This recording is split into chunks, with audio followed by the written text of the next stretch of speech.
Thank you.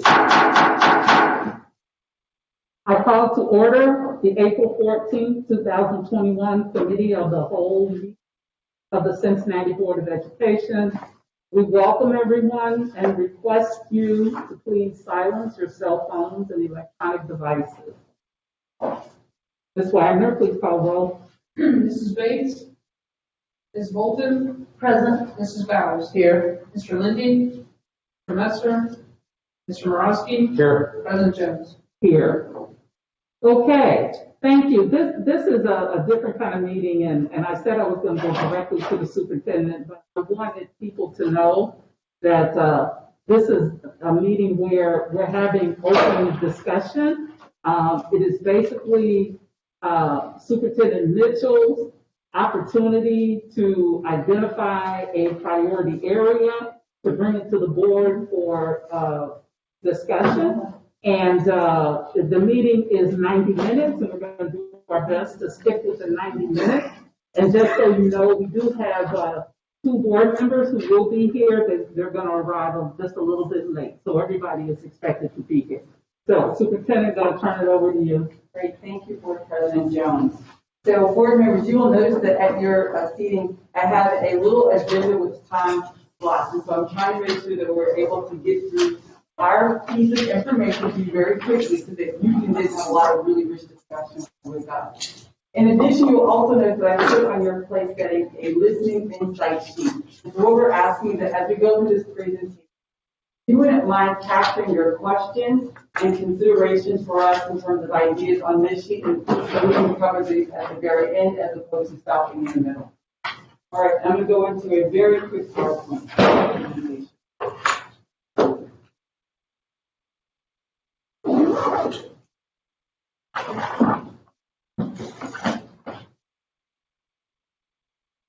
All right, we can go to the next slide. So the committee of the whole is the opportunity for us to have a space that we can dialogue with the board, the administration, to better align our work and our communication, as well as our pathway flows of information. Next slide, please. It's also an opportunity for the public to get an insight into our dialogue in real time and hear the rich discussions that are taking place. Next slide. As we think about the pandemic and the pause that we've had to make as a district, as a state, as a country, this is the opportune time for us to be able to refresh our direction moving forward into the summer as well as next school year. And with all that we've learned, next slide, we feel very confident that we will be able to take the board strategies and be able to move on those strategies with precision and with a great level of success. Next slide. The work that we've done with the board's priorities, they are really to answer a question or to be able to solve a problem or move us into the future. Next slide. So today we're going to discuss the strategic priorities for next school year, as well as we want the board to be able to know that moving forward, we are in the midst of directing our administration to look at a new delivery service model for our schools to be able to assist them to have the services that they need to move forward. We're going to start our conversation at a very high level, very quickly, with an overview of a reorganization office. Next slide. So we see that the board is at the top. You have the treasurer and the superintendent. Next slide. You'll see that we've done some reorganization in terms of for the upcoming school year, we've decided to join some departments together. So in a couple of moments, you'll see that under talent development, HR will be merging under talent development. And then you'll also see some really fun, interesting information as it relates to Assistant Superintendent Sean Murphy's first shop and the new additions that will be made and the changes to her department.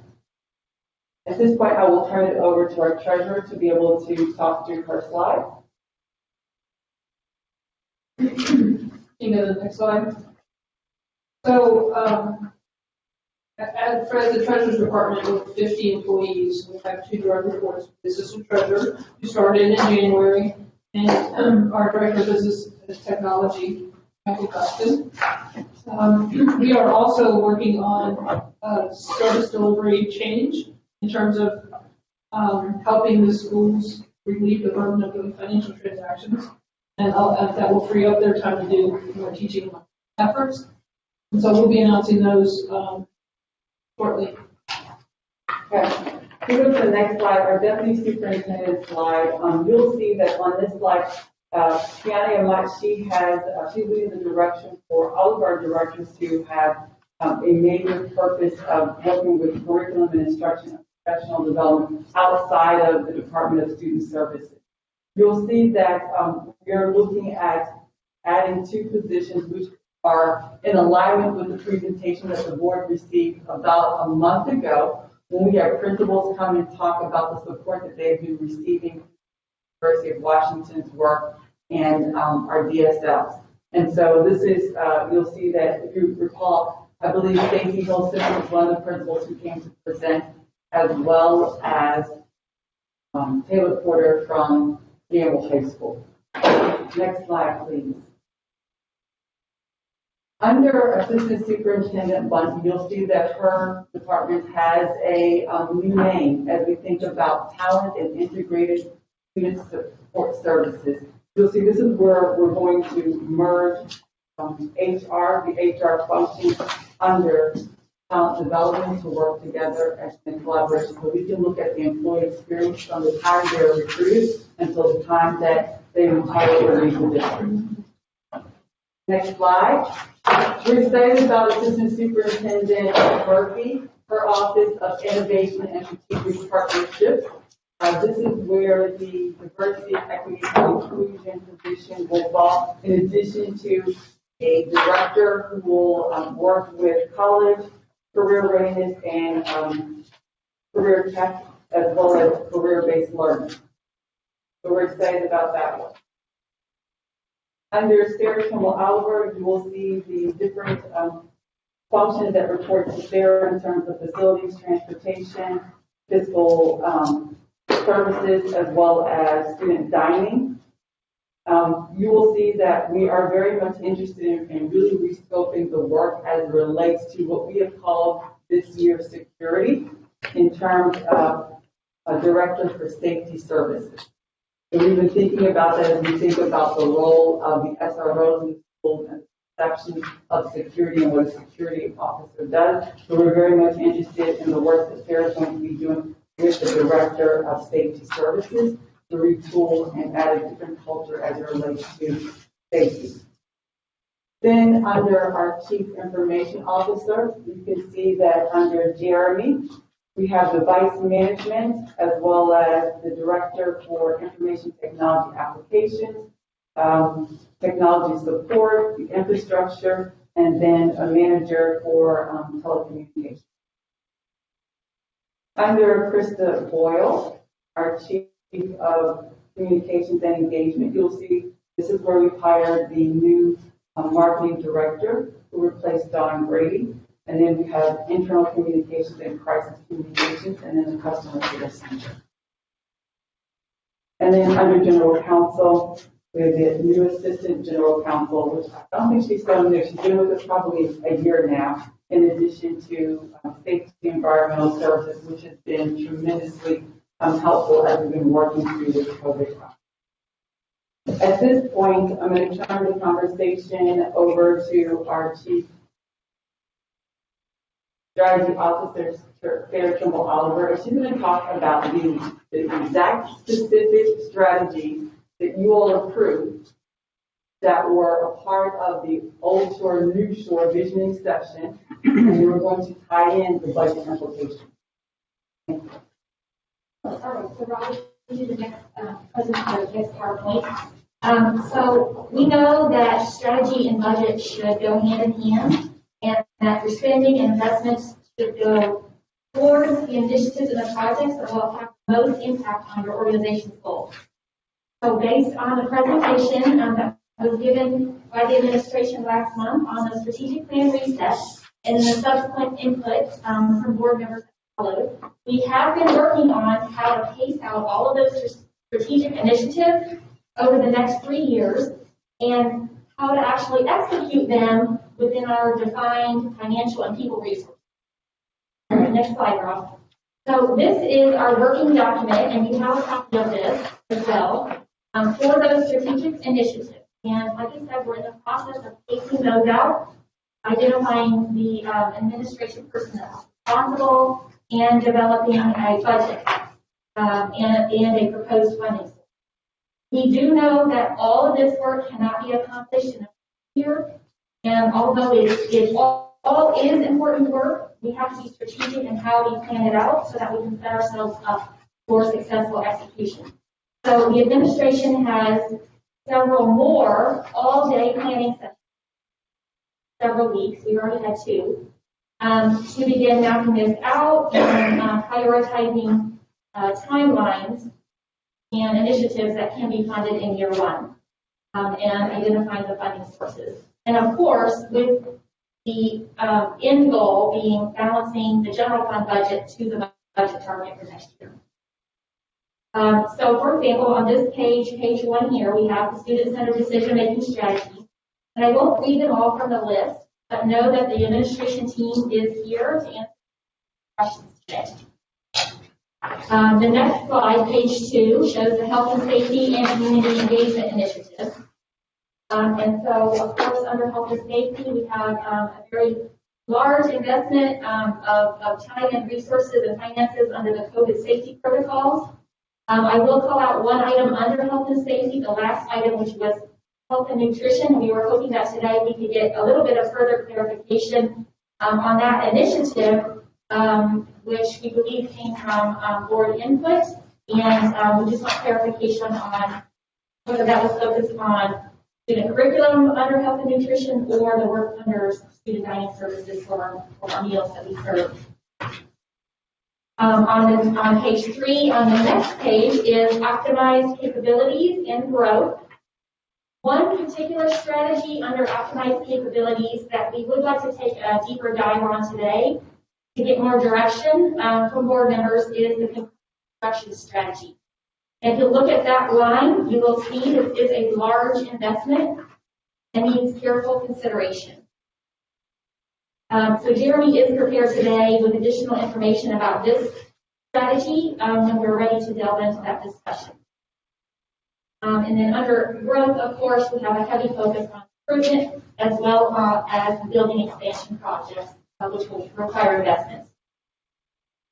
Next slide. So that was a quick recap of the new CPS strategic initiatives. As part of our strategy and budget process, we are using this rubric, the Strategic Value Scorecard, which is helping us to emphasize selecting the right scope of projects according to our overall goals, risk, resource availability.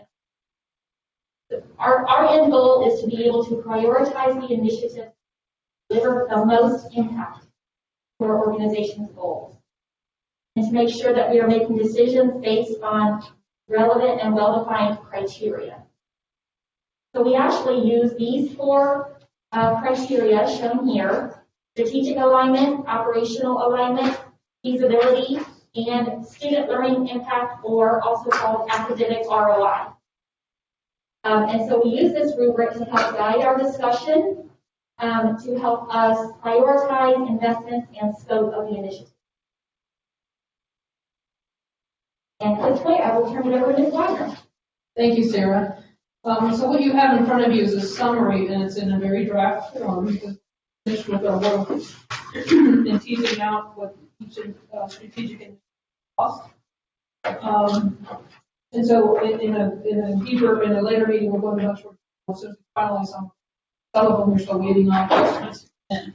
But as we speak today, under student-centered decision-making, what I'm showing you is the total cost of the initiative for the first year only, and what funding sources we're able to cobble together in order to make that successful. Under student-centered decision-making, the general fund will absorb about $6 billion on those line items, using $4.5 million from CARES and Title I, and then for a total of $11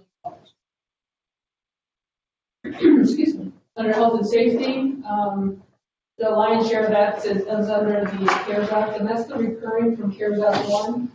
some of which is not all just health and safety. We're going to go back and they're all recurring expenses from CARES Act 1. Some of them are PPE and supplies and masks, but some of it had to do with technology, some of it had to do with curriculum. So we'll split that out as we move forward. Under community engagement, close to $1 million for the general fund, optimized capabilities. This is where the remote learning initiative is. And then under growth, it's the facility estimates on those top priorities of the facilities. So next slide. You may be asking yourself, when will we see the rest of the budget? And so we are diligently working on consolidating, making sure there's no duplicates and no errors, and everything that's in the general fund belongs in the general fund. And so we always start off with the board and the public saying, these are strategic initiatives. This is the anticipated scope of cost. And next month at the CAL meeting, so we can have a really rich dialogue, will be the first presentation of the general operating budget. And then as we follow up in several meetings after that, we'll get into more detail. Today, we'll be doing the 5-year forecast, and we'll start adding all the major funds like student wellness, the CARES Act funds, and then our major federal funds to see how they're working together to support our initiatives. And then we'll start on the public hearings, and then with a goal towards actually a requirement to adopt the budget by the end of June with the appropriations resolution so I can file with the Hamilton County Budget Commission. Next, if you go to the next slide. So this is kind of a new opportunity for board members. Will we see? Actually, Finance Chair Ms. Bolton came up with this idea that to use the committee meetings. So in your April and May committee meetings, as we present public information, those committee meetings to look at it through the lens of your committee purpose and then give us feedback on that. All the same. So that's new. And I'm not quite sure how to collect that information, but I might steal Laura's idea on this site document. Good idea. Okay, next slide. And so I'll just pause there for any questions. And the next, just know that the next presentation will be a much more operational detail, and then talk about process and feedback. Do you mind, before we go to questions, specifically to the budget, to present the cost analysis for the concurrent learning? Because I think that's a major part of the budget. And so I think that, Jeremy, it might be a good idea if we think of this as the whole, because the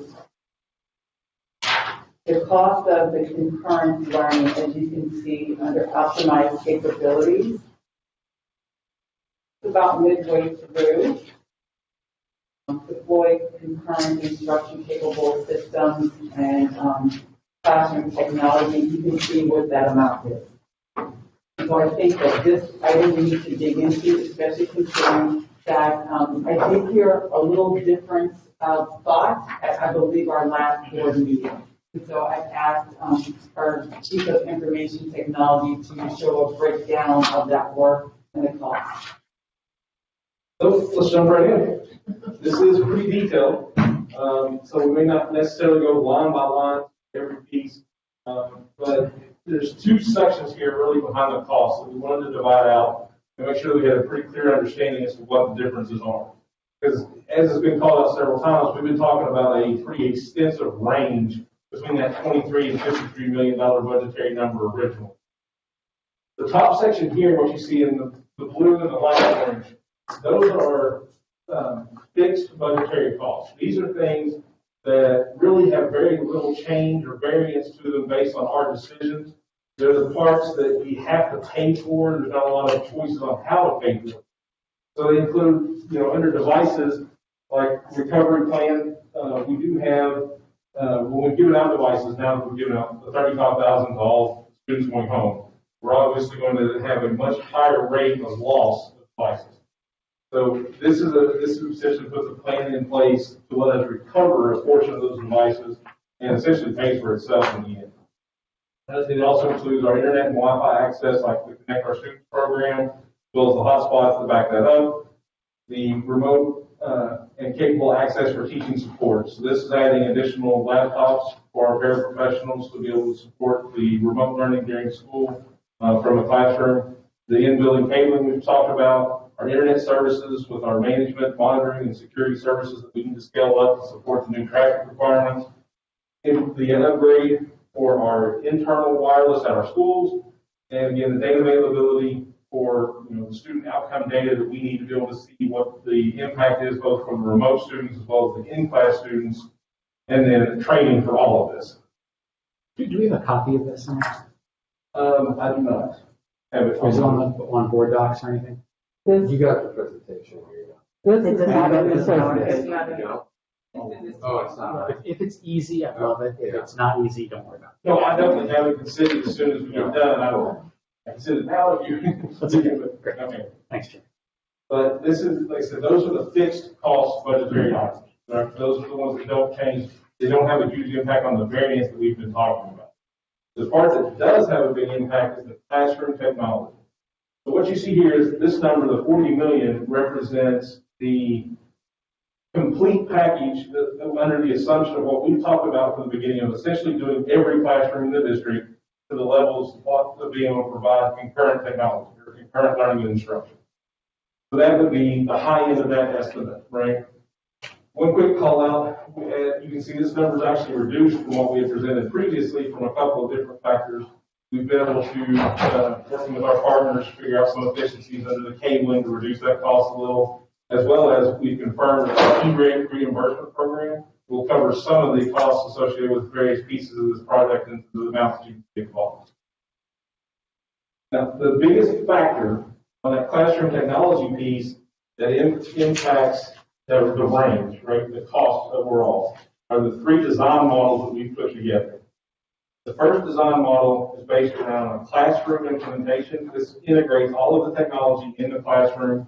The four main components for concurrent learning: video, audio, microphone, speaker, and a display board. Those are pretty much the four fundamental functions that you need for the concurrent learning. This integrates all those pieces in a full classroom environment for the highest level of engagement. You can see you have your display board at the front, multiple cameras that you both the students and the teacher interactively. The teacher has the display board that can display what's going on from home, those students, as well as still their computer, their laptop, their monitor that they can do presentations from separately. So you get both options with this. But you have the speakers and microphones in the classroom to be able to see and hear the students together. The other two models are slightly downgrades from that. The first is a standalone device model. This is a small all-in-one device that has the camera, microphone, and speakers built into it. You can set it in the classroom, see both the students and the teacher, but it has a much more limited range on both the visibility and the audio pickup and speaker sound, right? Then the last one is the cart design model, where essentially you take as much of the features of the classroom model and put it onto a mobile cart, if you will, into a room, and set essentially as you see in like the front row of the students where they sit. So the teacher has a display there where they can see the students at home, and the students can see her. It has a much larger footprint to be able to see and hear things, but again, it's still more limited than having the full classroom stuff. As you can imagine, there are pretty significant differences in the cost between those three models.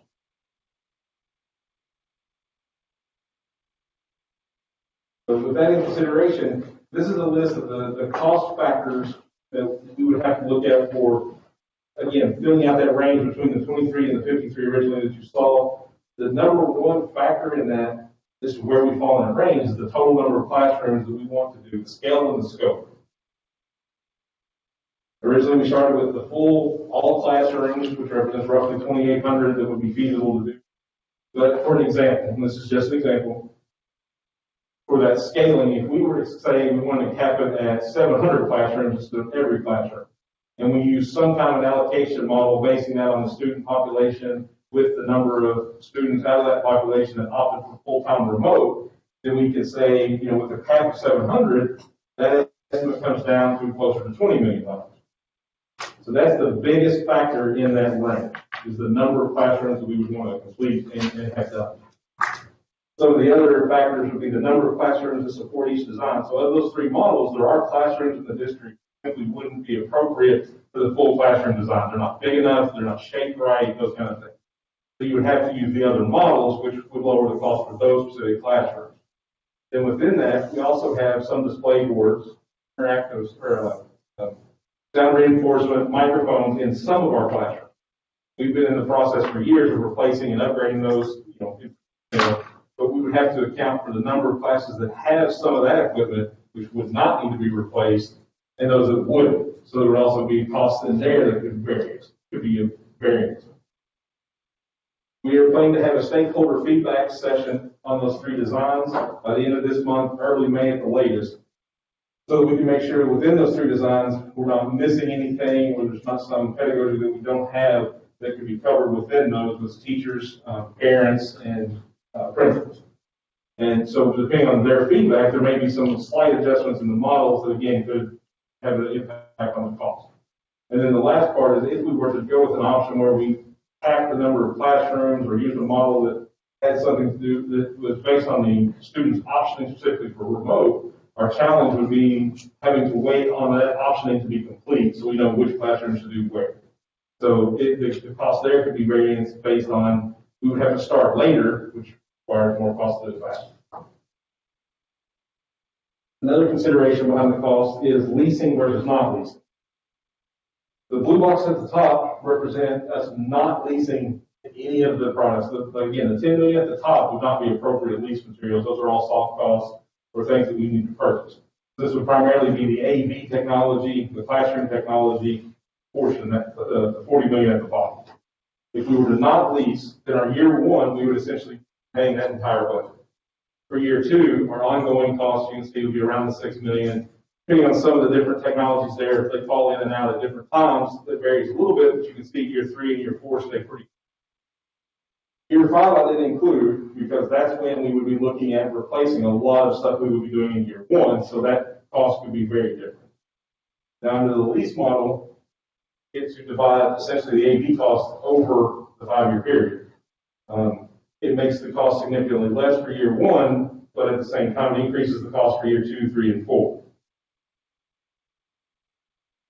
So it does have a significant impact on how much we have to pay at one given time, and it's definitely reflective of what funds we have available from the various pools. And the last thing I think we need to consider in the discussion would be the non-concurrent. So really, the plan and the project has been designed around concurrent learning. That's what we've been talking about. But there are significant overlaps with everything else that we were planning in the IT and the technology strategic plan, as well as overlap with the future CPS that we've defined. Some of those impacts outside of concurrent are one, like I said, we've been battling replacing our classroom technology for a decade. And it's been piecemeal, so we've done some classrooms with one piece, some classrooms with another piece, and it's always a mixed bag. This provides us an opportunity, if we wanted to go forward, with trying to get a baseline set of classroom technology across the district and bring us to a significant level within our classrooms for engagement. The second part would be, this is the exact same technology. Like I said, we talked about this was going to be the plan over many years, and this cost really focuses on bringing it down to a much tighter time frame. But within those, what we've looked at is we really want to develop a full support model within our classroom technology and our systems to support full distance, blended, and elective instruction. So examples would be, our external partner classroom engagements we've had in the past, like the Smithsonian and NASA, right? We've set up very limited scope where they can come into one classroom and engage with students. With this kind of setup, this would be the same technology that would enable them to do the entire district or entire schools at a time. This would also be the same technology that would be needed to do cross-building engagement in classes.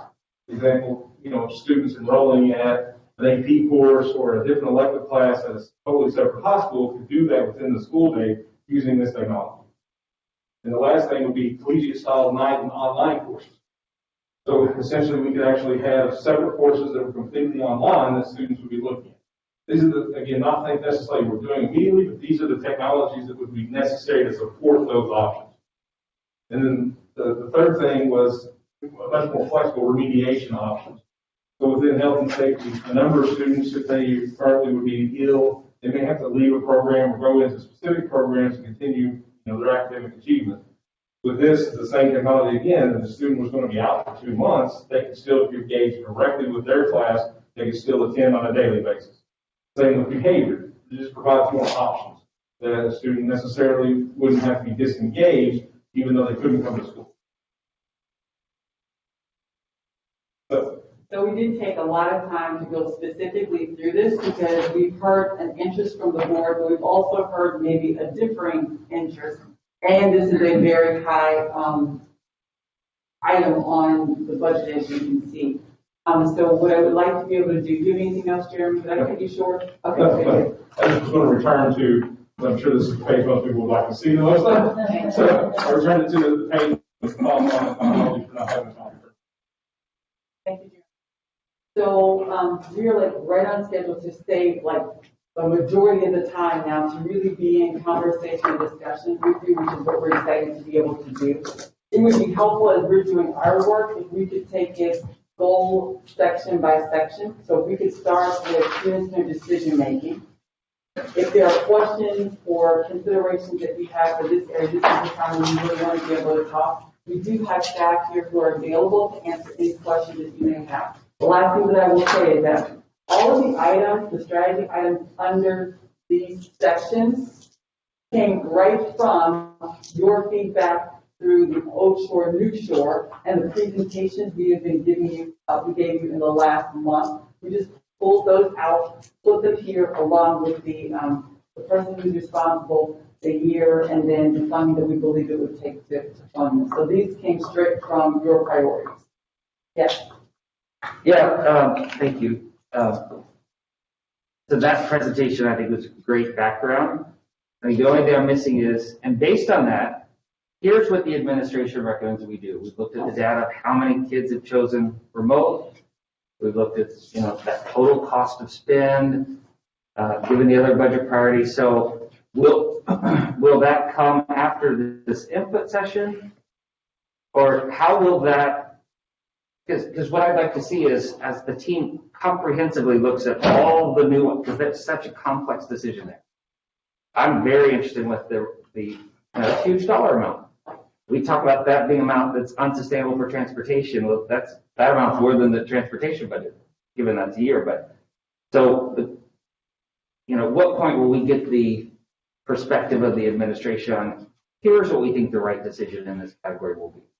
So we can give you our best thoughts and thinking on this. I will say that what we have done is we've been monitoring very carefully the last 2 weeks the number and percentage of kids who have been coming to school, in-person learning, and the number of kids who are at home. To really kind of do a cost analysis, if you go with this model, and let's say 30% of the kids stay home, how much is that per student? And it is a huge cost per student depending upon the number of kids who stay home. And so if you're talking about 3,000 youngsters who decide to stay home, I mean, it's a huge number, over 50,000 per kid, way over 50,000 per kid, to outfit every single classroom. The one thing that Jeremy did talk about, and we've talked about, is that what we could do is we could start off with outfitting a number of classrooms per school, which means that if I'm in first grade, second grade, third grade, then I have to go to those specific classrooms if I want to do distance learning, which means we're not outfitting every single classroom. What that means, though, it's not a bad thing, that you then have to have cohorts of kids if people continue this year after year who move together to the same classrooms who are outfitted with that same technology.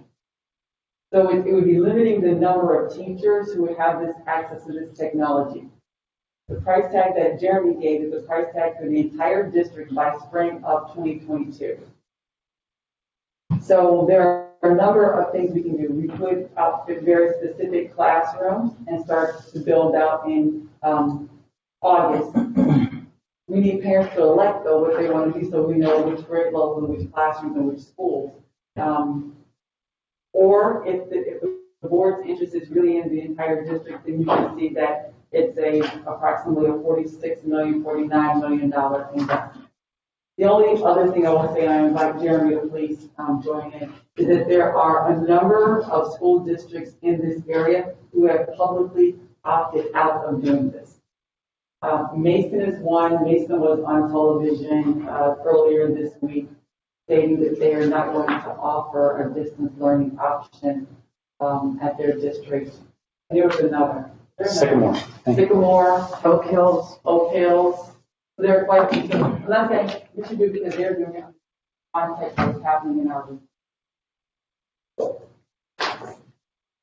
And one follow-up question, what is that percent? Like, because I know we asked I think in the survey, parent survey we got for the fall, based on kind of what our current attendance looks like, do we know what that number is going to look like for fall?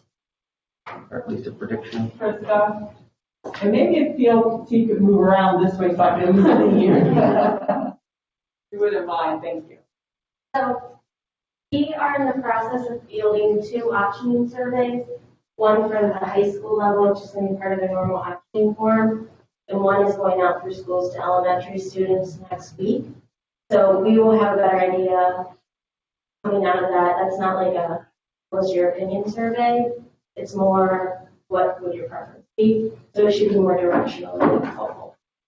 So by the end of, we shot for the end of April to give parents plenty of time, high school first and then elementary. By the end of April, the 30th, we will know how many families are declaring an option of distance or in person. Now, we also do have to keep in mind that people are making changes. So we've had examples of situations in which parents decide to keep their child home and now they want to put them in school. Yeah. Thank you, Christopher. You're back at you. Okay, and so Pam first, Ms. Bowers first, and Ms. Bates after that. Yes, thank you for the presentation. That was very detailed, and thank you for the notation about the other school districts. If I'm not mistaken, I believe Mason had 2% of their families elect to do remote. That's why they chose not to do it, and I think that percentage from the survey will help us better understand what our need and request is for our population. So that's going to be instrumental in that vein. The question I do have when you started with student-centered decision-making was really about a conversation we had in student achievement and conversations and ideas regarding more rigorous academics being pushed back. Does that fit in anywhere, pushed back to intermediate? Is that fitting into that customized students, or where does that fit into this this budget balancing? Good afternoon. That fits in the first couple lines around core curriculum, strengthening our K-12, 4 through 6, using Tier 1 high-quality core curriculum. Thank you, Campbell. Okay, Ms. Bates. Yes, I have a few questions. What kind of assessments are being given to our students now based on this almost entire year of being remote? Because we may be investing $50 million in a system that doesn't produce results. I mean, the high achieving districts we're hearing are not going to have this available. So I definitely would want to know how effective this method is before I make, a decision about a major investment in it. Because, in my opinion, having our kids out of school for almost a year is a civil rights issue. I mean, we're going to be fighting the current to get our children to, to graduation at a level where that they will be comparably prepared as the children in the neighboring district. And my strong priority is to make sure we get our kids caught up in the next year or two and have intense efforts to do that rather than invest in a system that, without data, we're not sure is going to work or not. And the other thing is, if all the neighboring districts aren't doing this, are they going to be relying on us for, their kids coming to us under open enrollment and us making the investment that they're not willing to make? And I know that's something that's going to be discussed further in policy. But that's also a residual effect that may occur that, we're going to make the investment and we're going to get the kids that, whose parents don't want them to go full-time in person in the suburban districts. That's a big consideration, I think. Yeah, if I could just add a few clarifications. So then are you asking about under student engagement what assessments we're using or about the concurrent learning? Okay, well, it's important to me to know how our students did under remote learning this year before I make a decision about $50,000 a kid, and that's another consideration for open enrollment, because if it's $50,000 a kid and we're only getting $7,000 a kid in open enrollment, that's a huge consideration.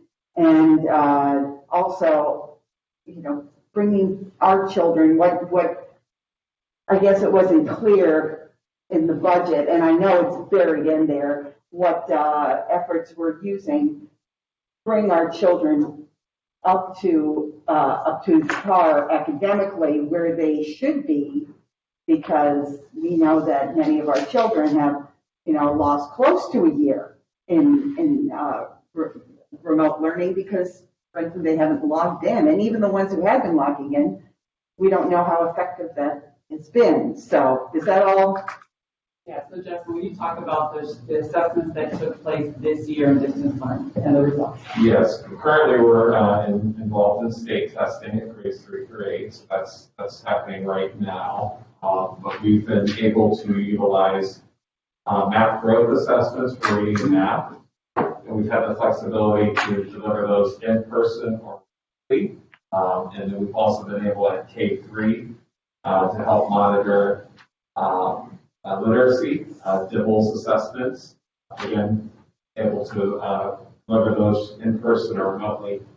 And then with the recent adoptions in ELA and math, there are embedded assessments within newly adopted curriculum. And those will be available before we make a decision, those results? I don't have the results with me right now with that, but we. Well, it doesn't have to be today. I mean, by budget decision. Yes, we can provide that. Okay. Yeah, that's really important. Okay. We're going to move on. Mr. Morosky, Ms. Bolton, and Mr. Lynn. So we're talking about the concurrent now. We're not doing the student-centered decision. We're still I talking had a about question about that. I did. We are doing student decision making. That's where we're supposed to.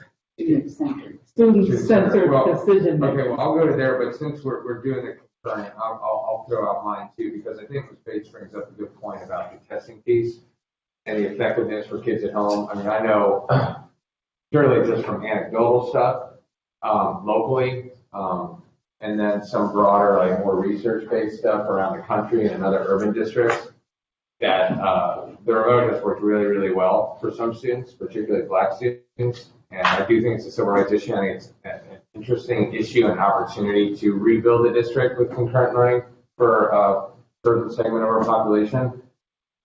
Thinking about it outside the context of COVID is what's important for me, though, because to your point, it is a mega line item. And reacting to it in the context of COVID, I think would miss the mark. And so I think the testing is a huge part of it. What I would like to know is, and this may not be for now, it might be at the next time we can talk more about it after we get the data back from asking the parents, is this, I feel like similar to the Zoom technology and Microsoft Teams and all this stuff that has been in existence for a decade that nobody used. And now we realize, I'll just speak for myself in my job, I'm 1,000% more productive because I don't have to drive to Columbus for a 5-minute meeting. I can have a 5-minute Zoom call and then have an extra hours in my day to do more Zoom calls. I just worry about not, because these other districts aren't doing it, I don't particularly care what they're doing, to be blunt, if we're going to miss the mark again. Because I think about it, this had happened 10 years ago and COVID happened, a lot of the conversations and trauma we all experienced last year would have been a moot point because we would have had this built out. And I just worried not doing it again, maybe not to this extent, that is big. And obviously it's going to have to come from somewhere else. maybe not to that extent, but I just worry that we may miss the mark, and then when we're all gone, there might be people sitting here going, why the heck didn't they do that? Like I'm thinking, why the heck didn't we do this years ago today? So I don't know if anybody, I know we don't have a crystal ball, but I hate to put Jeremy on the spot, but Jeremy knows more about this world probably than I do, and I just wonder, like, you know, of any trends. If something like this is worth doing in some, you know, respect now, because it seems to me, again, there are certain students this has worked for, and then there are two things you said, Jeremy, that, again, outside the context of COVID, I think are interesting. One is the possibility of sick children. I know that's not going to be an enormous percentage of kids. I realize that. But I think that's an attractive thing. And then even more so in some ways than that is the opportunities it opens up for discipline and A to E, A to S students as well. So, I mean, do you think, if you don't mind, Mayor and Superintendent, do you think, I mean, some element of this is going to be the future in education? Like, we're not just going to go back to straight brick and mortar experience, I don't think. Do you see other districts going to this? Just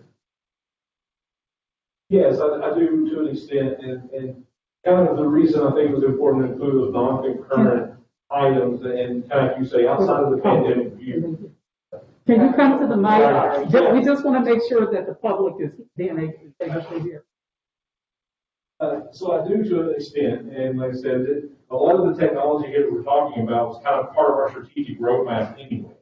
But the big difference that's changed is that timeline. And so outside of the pandemic, I do believe we've seen trends have increased within K-12 for distance learning, for blended models, for those kind of things that were included on the non-concurrent slide that we had there. So those trends are definitely there, but it's over a much longer time frame. Versus now, it's really a time piece of what's changed. like that's Okay. Anything else, Mr. Morosky? No, I have my student decision-making questions, so I could do those unless someone else wants to do this. Okay, no, go ahead, but I do want to make sure everybody has a round. I'm just super quick. So the first grade reading, is that those kindergarten reading specialists? First grade reading specialists? That line item? Yeah. Great. That's cool. That's all. These are really easy, I think. And then seeing OPEDs on here tells me that administration is a meeting. That's fair to assume if it's on here? Yes. Okay, cool. And so we did good there. And I put a little heart next to civics for students. Thank you. Ms. Bolton, and followed by Mr. Lindy. So real quick on student center, I think the outdoor education, I know it's coming out right now of general fund, but it might be interesting to tie it in if we can in some way, shape, or form regarding CARES, as we would be expanding at each campus the facilities and what have you, just as it might be a loosey-goosey way to do it, but I think there probably will be money, or could be money based upon the efforts.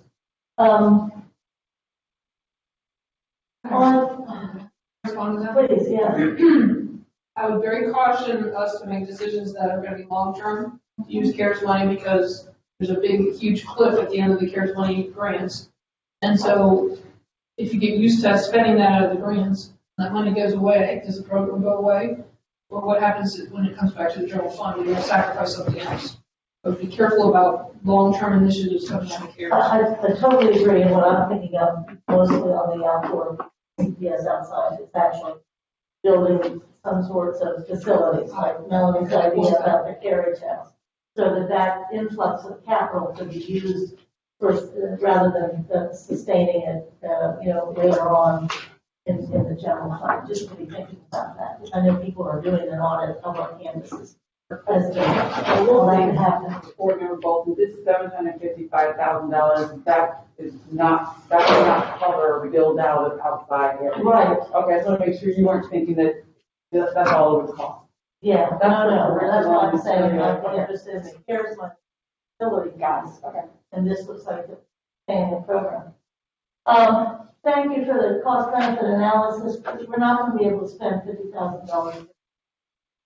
It's just not going to happen. To do at least in this analysis of the concurrent, if that's part of it. And can I say that, so that's the figure, remember yesterday when we were working on this, there was a really high number, a very low number of kids opted in for distance learning. Yeah, I apologize. I thought you said 15,000. No, So, and if we're talking about 3,000 kids, that would break down to like 16.5 thousand per kid. So if we were to go higher, it would be lower than that. all right, I want to make sure that I was correct. Okay, here's on the concurrent piece. I mean, for me, very frankly, that for me, if we were to do it, I'd be much more interested in the academic classes. It's hard for me to imagine non-academic classes that are so dependent on interpersonal connection and physical connection, whether it's art or music or athletics or what have you. So that would be a way to narrow a class. But I'm less interested, but I can, and this is an exciting thing, I don't have an opinion yet, so it's really controversial. Like, I don't know what we should do. But for me, I'm thinking in terms of remote and distant. I'd like to spend millions and millions of dollars on making it possible for teachers across the district to do more together. Or even within a school, from classroom to classroom, more cross-curricular kinds of work, or more things like the Smithsonian, where you can actually have worldwide, international distance learning. I'd like to invest millions in being able to, and I do think that's what we, on the concurrent thing, that maybe it would be convenient. It would be useful. But when we talk about remote, I'm not thinking of the 2,800 classrooms so much as I'm even thinking talk about remote and building up, as it says here on the list, building up CPA, building up virtual, so that we are almost statewide, people coming to us for our parallel digital remote district instructionally. I think that could really revolutionize what we do. And we do so much now electronically, whether it's credit recovery or getting certain classes out of the way. I would like to know just how many kids are engaging electronically anyway to get particular credits or to get caught up, because that would teach us a little bit about where our kids are regarding it. But I know we don't make any decisions today, but we have to make decisions soon. But I would see it more globally. I'd see it more finding ways to spend millions of dollars if we have to, and we should, to have a remote parallel system, as well as more opportunities for higher instruction and worldwide or international. I mean, we're supposed to be having a world-class education. It'd be great to be able to reach the world where the world really does. So I think that's more where I am on the rather than current. But if we did concurrent, I would see that more as an academic. Okay. Ms. Wood? Thanks. And so we should do both feedback on You the. might as well follow the trend. Okay, I try to, read the room. So I think on the concurrent piece, I think I really do echo what Ryan was saying about looking forward to recommendation leadership and what they think the right move is. And I'm excited to hear that at the right time. I also think I'm with much of what Melanie said around the importance of seeing the assessments for what happened this year so far, and what can we learn about where more student learning. I don't know that this is true, but my hunch is that if we look at student learning results, if we look at how many, now that we've been back for a couple of weeks, in the schools that are offering concurrent, what share of parents are actually currently doing it. And if we look at what the public health numbers are looking like now that we've been back in school a couple of weeks, 5 days, I just think my hypothesis is that on each of those data points, they're going to point in the direction of having kids back in class in person. And so if those numbers come back the way I think they would, this feels like a huge amount of money to spend on something that we don't isn't as important as I once thought it was. And I'll fully acknowledge that I was somebody who was really pushing for this. But I think seeing some of the numbers and seeing what our current state is, my hunch is that I would want to support not making it. But again, I really am very interested in what the administration recommends. I think I have one question for Jen, and then I have one other piece of feedback on the, I think, student-centered decision-making. Jen, are you able to talk a little bit about, there have been so many different bills with so many different price tags. Can you just lay the landscape for a second? Like, what are the big pieces of money that are coming? To what extent can we size them at all? And I think the thing that's underneath my question is if you add up everything that's on here, is that 100% of what we think we're going to receive? No. Is this 25%? Like how much else is out there? That's one of the things I'm trying to understand. Okay, so let me answer the first question. So CARES 1 was about $20 million. And it has to be spent down by September of 22. We are already 11, 12 million into that. So we spend the money and then the state reimburses us. CARES Act 2, CARES Act, that was CARES Act 1. Then we had the coronavirus relief fund, that was about $2.2 million, and that's pretty much spent on 98% of it. Then we had the broadband connectivity grant, that was $150,000, and then we had the Hamilton County CARES share, that was $1.7 million, and that's spent out. Then ESSER 2, or CARES Act 2, is $93 million. That's been allocated to the district, and that spend down is 23, September 23. And basically has 3 eligibility expenses. Prevention of virus spread, supporting remote learning, and preventing learning loss. Those are the basic 3 things. So you can't go out and spend it on bonuses, raises, and whatever. You can spend on some of it in facilities. That is a qualifying expense. The next bill, the last bill that was announced, so CARES Act 3 is called the Biden America Rescue Plan. You'll hear those names interchangeably. The infrastructure bill that was announced March 31st now has a new name. It was released yesterday, I think. It's the American Jobs Plan. That's different from CARES 3. Correct. Nothing, all we know is that a lot of $1 billion is being put towards K-12 infrastructure, but we don't know how it's going to get allocated across the country. Talks about modernization of schools, modernization of kitchens,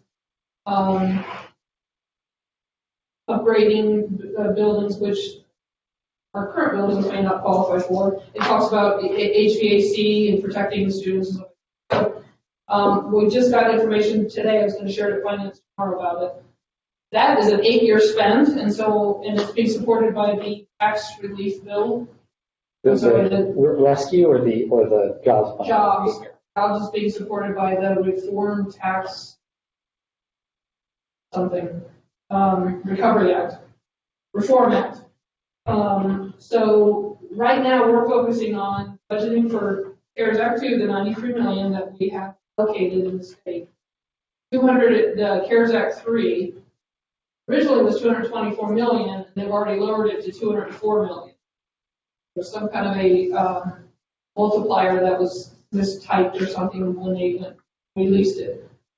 So it's now $204 million, and so we're trying to figure out right now how to best use that money to support New Shore, but keeping an eye on that cliff that comes at the end. Does that make sense? I can't say percent yet. That's okay. But I think I guess I'm trying to understand. Is it? You may have just answered this. I'm trying to understand is if we do everything on here, does that eat up 100% of the resources we think we're going to get, or is there more out there, or do we just not know? We can't know that this is something that we're. So we'll find a way to eat up all 100%, but not in the first year, right? So what I will tell you about the general fund right now is the money that's on here that's targeted towards the general fund. We have to stay flat. right, in our budget for next year. Basically flat, with this year's budget 647, next year the target 650. So the estimate for the general fund already closes that gap without anything else happening. And so we have to be careful about the strategic initiatives having to stop paying for something else. We can't keep growing the budget because we're going to run out. Unless you want to go back to the taxpayers for new money.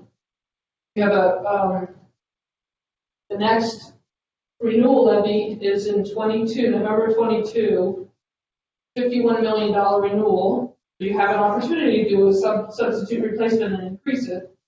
That's the will of the board. Yeah, I'm not there yet. I'm really just I'm just trying to keep everybody with a long-term vision. Yeah, I'm just really trying to understand with some frame. It's too soon to give like percents and all that kind of stuff, but as we present the next two opportunities, it'll be a much clearer picture. Great. So I think I appreciate that, and then I think the last thing I had was, something that I know I've brought up, and I think has come up in some other contexts as well, is the idea of investing in the recruitment efforts we make around school leadership. And I was curious if that's something that's captured here somewhere. If it might be. If it isn't, could I ask the administration to think about it? And I wanted to just hear a little bit about that. So just keep in mind that these are only the items that were on your priorities. This doesn't capture all of the strategies and the budget. So we have our operating budget and our departmental budgets and our school budgets that are not represented there, and school leadership is in there. This is specifically what you all came up with out of Old Shore, New Shore. I brought that up at Old Shore, New Shore, I think. Mr. Lindsay, I'll make sure to get I could be wrong. And I think this is also my first, I guess last year was a weird budget year. I think what I'm trying to figure out is whenever the right time to look at that in the arc of this process is, I'd love to do that. If that's now, great. If that is in 3 weeks, great. But before we're out of the budget process. Sure. So remember the timeline that I put out there. We'll have 2 public presentations on the next chunks of budget, but then each committee can look at it through their lens as well. So you'll have your committee meetings to go through. We also intend to do some, maybe town halls with the public and the schools have their own school communities working on their budgets, their LSDNCs and ILTs. So we're trying to figure out how to do it in a more district engaged way.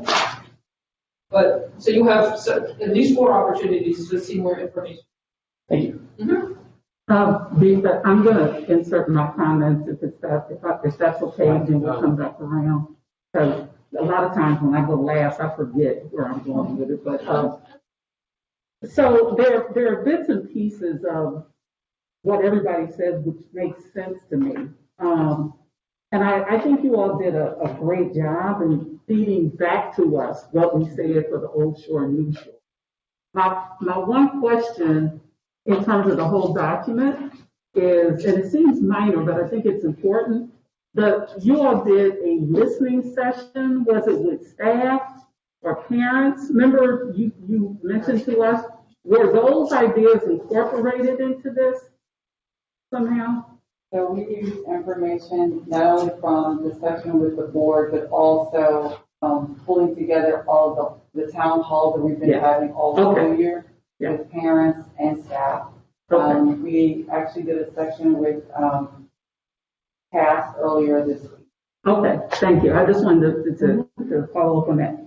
So here's where I am with it, and I'm going to use some other descriptors that my board colleagues use as well.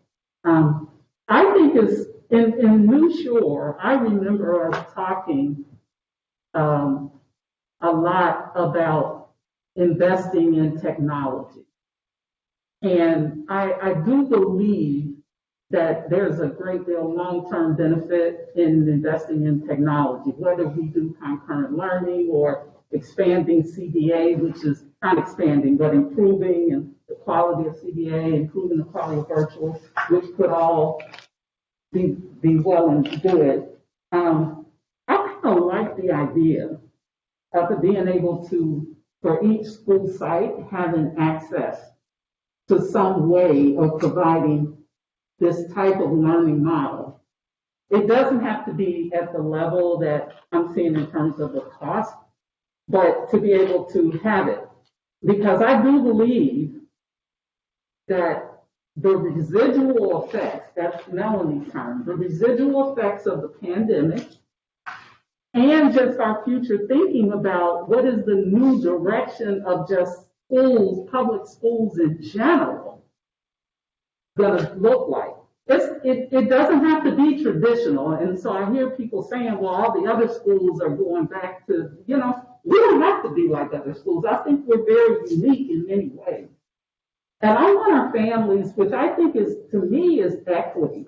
We do what we can to provide the best options for kids. But it also has to be fluid and flexible. Because I would imagine that there are going to be some families that aren't going to send their kids to school next year until somebody puts a stamp out there that says we have not a drop of virus going around. They're going to keep their kids at home. So why not build? And when this is over per se, there may be something else. So I really do value us building on our technology and investing in technology. I don't know the numbers, and I'd like to see the data as well. Because I think it's important for us to look at it from an equity lens. We need to know who's taking advantage of the virtual and remote options now, and what are the assessments look like. So I'm interested in all of that.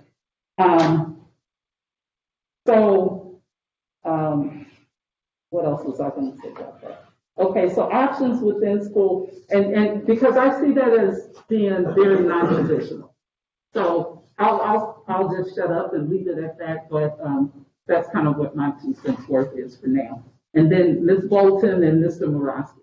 Can I just follow up with Jen real quickly on, are you saying all the additional money that may or may not be there, we will have to pay them back, and it isn't like we're putting it in our bank account and we can spend it, or, there's a lot of issues with all of that money. Are the things that they are willing to fund the learning loss, remote facilities and health? Is that sort of the 4 areas? Is it facilities, health? The phrases that they support are the phrases that are coming across in preventing virus spread. So that's a lot of facility things fall into that category, along with all the supplies and cleaning and all that kind of stuff. Reducing learning loss, which our summer scholar program we've definitely been into, and any other creative thing we do, like the concurrent learning could qualify under that. Or any remote. Correct. And then so it's like existing in this pandemic that support remote learning that wouldn't just be about learning losses. I guess it could qualify that too. But those are the 3 key phrases that they keep using. So it is virus/health, facilities, learning loss, and of course the remote is in there as Yes. things. And how you use the facilities piece. So we would have to be, like we say, shovel ready and ready to go, and this would be the biggest influx of capital we would have in these next couple of years to do some of this. This American Jobs Act plan actually uses that word shovel ready. So they are thinking that they might not just allocate money out to schools and say, here's your money, go do it. It might be that whoever first come, first serve and has the best plan funded for. Exactly. So that's what we're trying to understand. So for me, as we develop a budget or a plan, that has to be really where we're thinking. Additional resources that we could possibly have.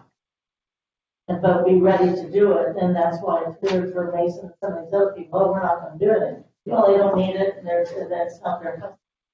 And part is all these grants are overlapping. What's hard is these grants are starting to overlap, and so concurrent learning could fall under CARES 3 or maybe this infrastructure bill, but it may not come in time. And so it's hard to keep it all in the right order and under the right But concurrent means remote and distance. It's a form of it. It's kind of remote. Yes. Right, so it's remote, okay. Yeah, but, and I know Mr. Morosky's next, but just to follow up real quick on that. That's, the thinking though is what you're describing, Ms. Bolton, really follows what we're talking about as how we plan for new CPS. Yes. The new CPS is not about, it is like, what are we doing after the virus? But that's not the primary, that's part of it, but that's not the primary focus. We're moving into a new world here. And where do we want to place the greatest value in terms of, is it in concurrent learning or where is it? And yes, we do have some limitations on the dollars and when we need to spend it. And let's face it, to everybody's point, the new world is going to be much more remote and much more, the computer and the Wi-Fi and what have you. So Yeah. it's not like we can't do it, it's how we do it. Right. Mr. Ron. And that's why I think it's important to think about the concurrent piece. Again, it doesn't need to be that massive grant thing, Right. but thinking about it outside the context of the pandemic, which is hard, I'll say, at least for me, because the entire past year, every decision I've made, professionally and in this position, has been in that paradigm. And I've been waiting for the day when we don't have to make every decision in that paradigm. And we still are, but I think we're getting to the ability, looking at this, where we don't have to decide against it. So along those lines, though, and maybe it's my bias thinking that it might be able to be used for a shovel-ready piece for CARES dollars, and it may be on here, but the second shift school, I don't know if it would be optimized capabilities or student. I decided to bring it up now because I guess I think it's student centered as well. It's on. Night school's on here. Where is it? It's up under student Student center center? improvement. Expanded learning opportunities. First page, go down. Expanded learning opportunities. No, I believe that. I just don't know why I haven't seen them. Okay. Oh, it is, not quite. Oh, example night Right school, after- sorry. Yeah. Spring shift school, night school. Great. I think the administration did a great job I think of they did a summarizing great job. kind of where our priorities were and what we said in the initial.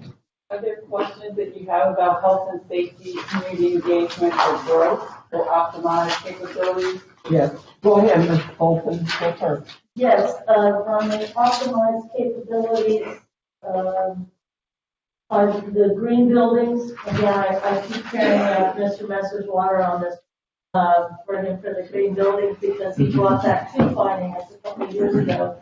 And the city is reaching out to us again about their green initiative. And that and Wi-Fi might be one of the two places we could partner up with. And safe routes. Yes. Safe route, yeah. Safe routes, absolutely. I mean, so that's what I would say on opportunity. And for growth, it would help me if we listed all of our buildings that in the next couple of years, because I don't think all of them are here. It just looks like the first three that we had already kind of decided on.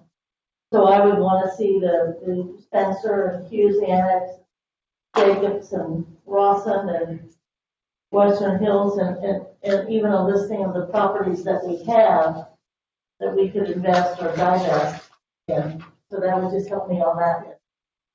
Is it okay to know that we wouldn't be hitting all of those properties in year one? Oh, right. Adopting in year one, is that okay? But if they're all there, that will help us figure out this growth thing. Yeah. And I did not see preschool expansion. Did I miss it? Well, that was a part of our operating our work moving forward anyway, you know what I'm saying? So we only try to pull out things that we put. That were new, okay. Correct. But that remains a huge priority for us. So maybe, I think, more transparent when we do the operating budget, then you'll see everything at that time. Right, because I know we're talking about where we need preschool seats in finance. And you see green building is on here under optimized. Yes, Okay. yes, under optimized, and I think that's the city thing. Okay. Yeah. So a more complete list on growth, Okay. and the green thing, and Wi-Fi, and safe routes.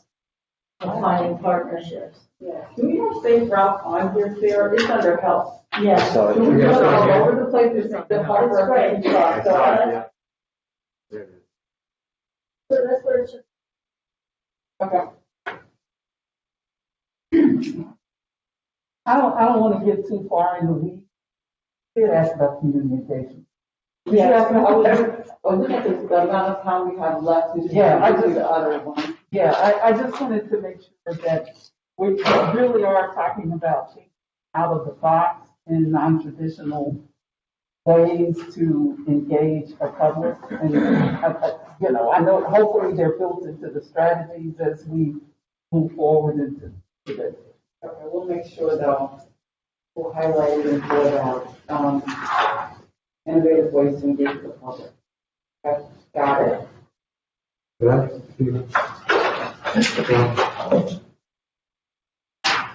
Yeah, wait a minute. Okay.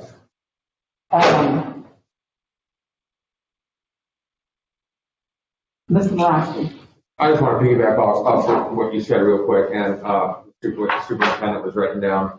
I think it's important. All these things I think, are really good.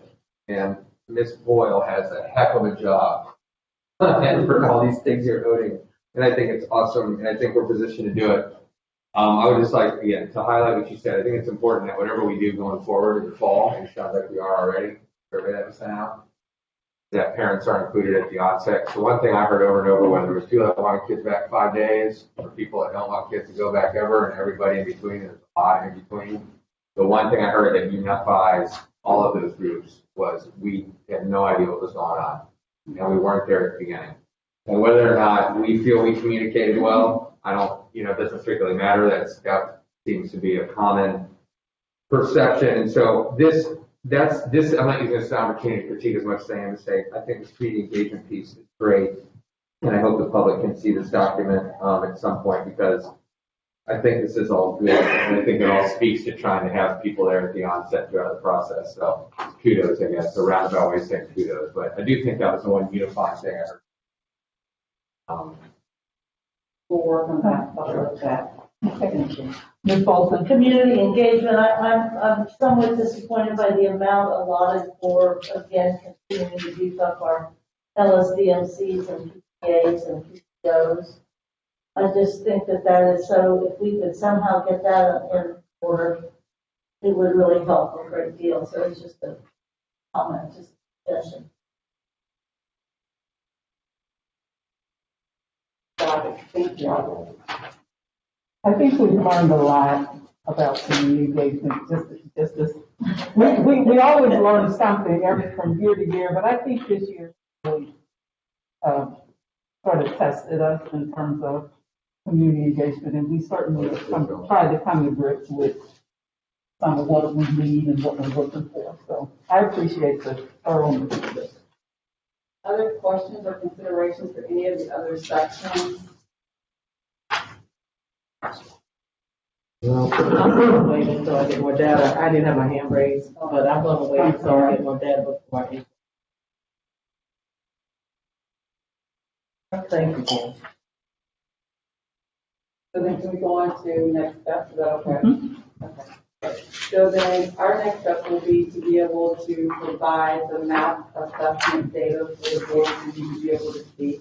And are you specifically wanting the students who are on distance learning all year? Or just in general? You want Just to in break it general. out?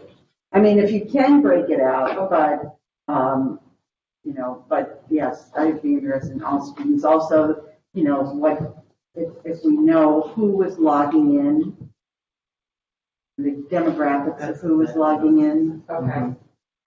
Justin, are you taking all of that? Okay, good deal. The demographics. Okay. This may be something that Lori and Justin would do already, but some way to just compare it to something that could be like where kids were last year at the same point in time, or some with a national benchmark, like some way of comparing the numbers. Look at the Title I versus non-Title I schools, how their numbers look. What, can you say that again? Title I versus non-Title I. Map scores, we get demographics. I heard Jan say where we were like a monsoon this year versus last year. But I would like to know what schools did well. It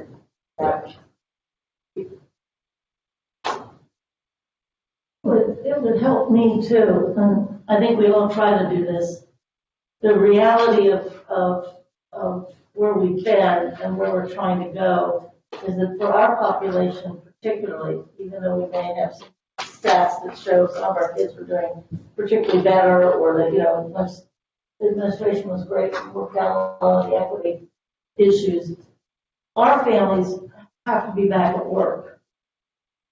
I mean, that's the reality. And as the COVID thing, hopefully, pray God, dissipates and gets better, our families aren't necessarily going to be able to sustain remote to the level that maybe the Mason people can or other folks can. So I think really I want to keep that in mind about our folks and tell our families and the demands that are being made on them. So the remote has to be is that the easy. next step, or you just follow? That's the next step. I just want us to really be, and I'm sure a lot of our resource coordinators and our coaches are very well aware of where our families and certainly our teachers are. Now, if I go through the rest of the school to make sure that I capture them all. Okay, school leadership. Make sure that that's in here, as well as innovative ways to engage the public. Authentic ways, more parent involvement, surveying, getting their feedback, their ideas up front. Increasing the LSDMC, PTSO, PTA funds to be able to better support staff. And then adding the full comprehensive list of our properties: Spencer, Jacobs, Rawson, Hughes, Lighthouse, final properties. We'll list everything. Right, thank you. But just know that we won't be able to accomplish all of that in year Well one. done by October, all of those. So those are our next steps as I've reported according to the questions and things that you asked. If I could take just a couple of more minutes to highlight, speaking of test scores. There was nothing else in terms of follow-up for me that I didn't capture everything. Okay. And we will get this information back to you as quickly as possible, especially the test data information. Some of the other things are to-dos as we move forward next year, but I included them here. Yes. There was a conversation that came up at student achievement, actually it's come up at the board meeting several times about the Walnut Hills assessment and the criteria for entry into Walnut Hills with the new assessment that we use. And so I asked Justin Leach to provide a easy to understand one-pager that outlines some considerations as related to the Walnut Hills test for next school year. I'm going to pass it around right now. That information for you. So Justin, we have 5 minutes. No pressure. This is an update. So this is a continued discussion out of student achievement on Friday. Friday student achievement, we presented some data around the Walnut Hills entrance exams. Just to orient you to this memo.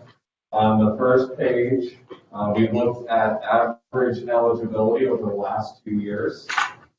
Prior to this year, that includes that last Terra Nova, which a reminder was an older norm assessment, 2011 assessment, and that first, more recently, normed Iowa. That was 633 was the average across those 2 years.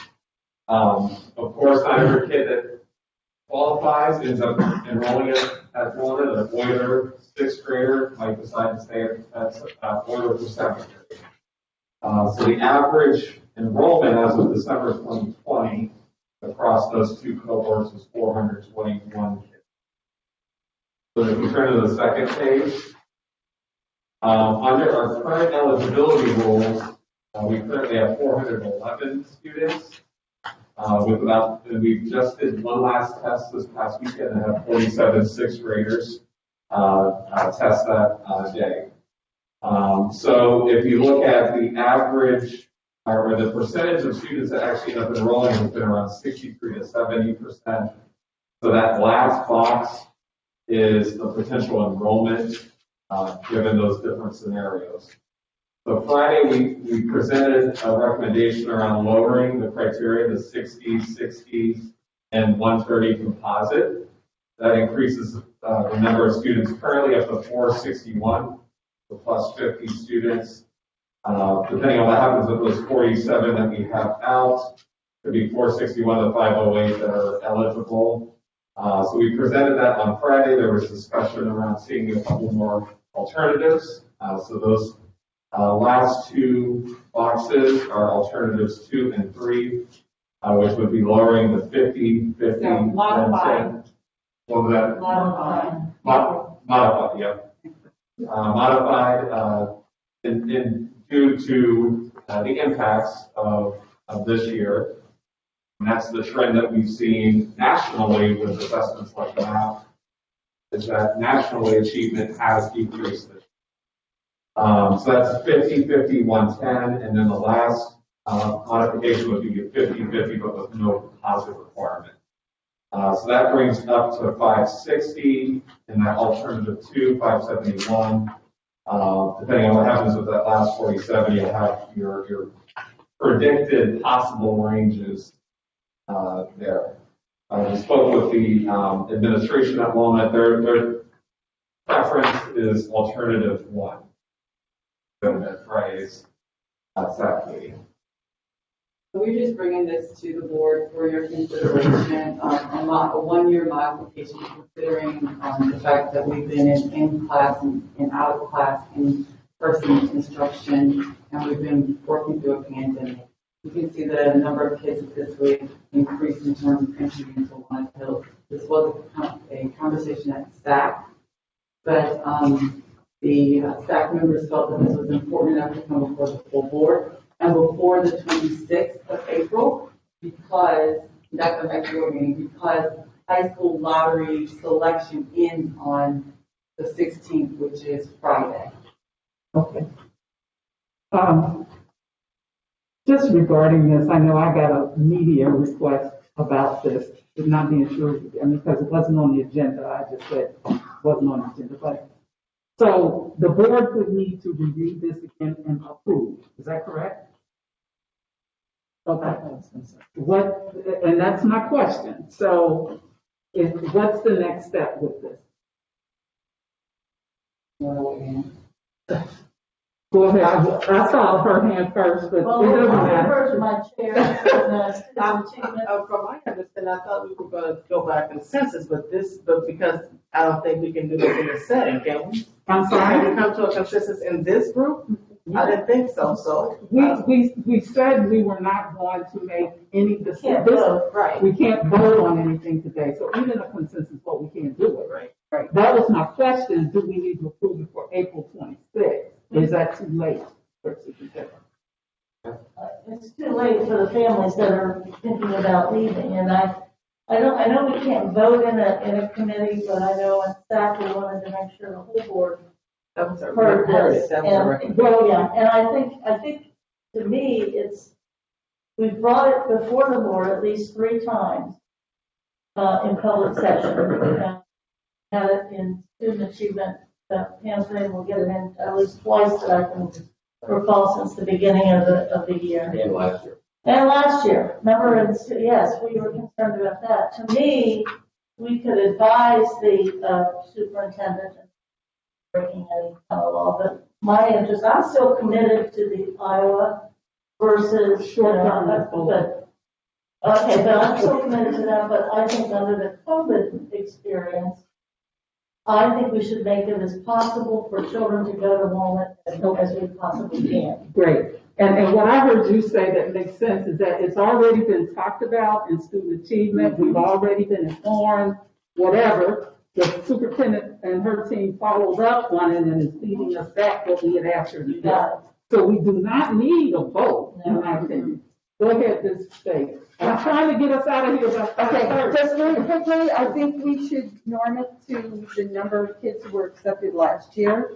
And that does not look like alternative one. It looks to me more like alternative two, but just use the comparable number and norm it to last year would be my personal thought on So this. wasn't last year the first year of Iowa? So I would norm it more toward the last year of Terra Nova. Just largely because of COVID, because that was the first year. That was, to Mike's point, that's why we brought it up. I think superintendent should make that decision. Let's move forward.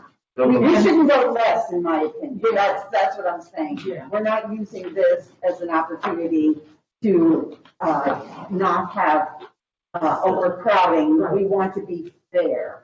And so my question is, and I was starting to go there before, because we're getting emails, very specific emails to board members about this. So we need to be able to at least say this is the next step or something. Yes. And I just want to be clear, when we were in SAC on Friday, what was presented to us was alternative one, and that's what we discussed.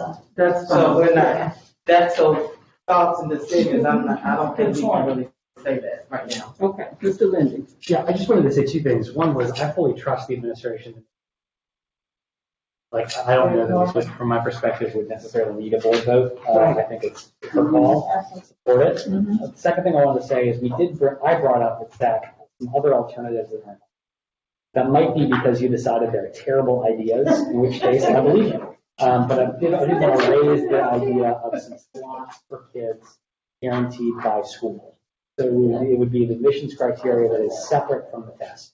And I just wanted to bring that up. And maybe you didn't like it, I'm okay with that. But I did want to bring it up. We did look at that data, and it does create a situation where, unfortunately, some schools that it would be, the percentiles that would be lower these alternatives. I imagine it would. But, yeah. And that's something we continue to look at and look at like other high schools and other models that we. Okay, we're gonna cut this off, because we said 90 minutes. Superintendent, any closing remarks? I think we're good. We know the direction to move forward on those items. Okay, all right, having no other business Oh, before. so when will you let us know? Okay. Yeah, having no other business before us, I declare the meeting adjourned. Okay, Eve. I like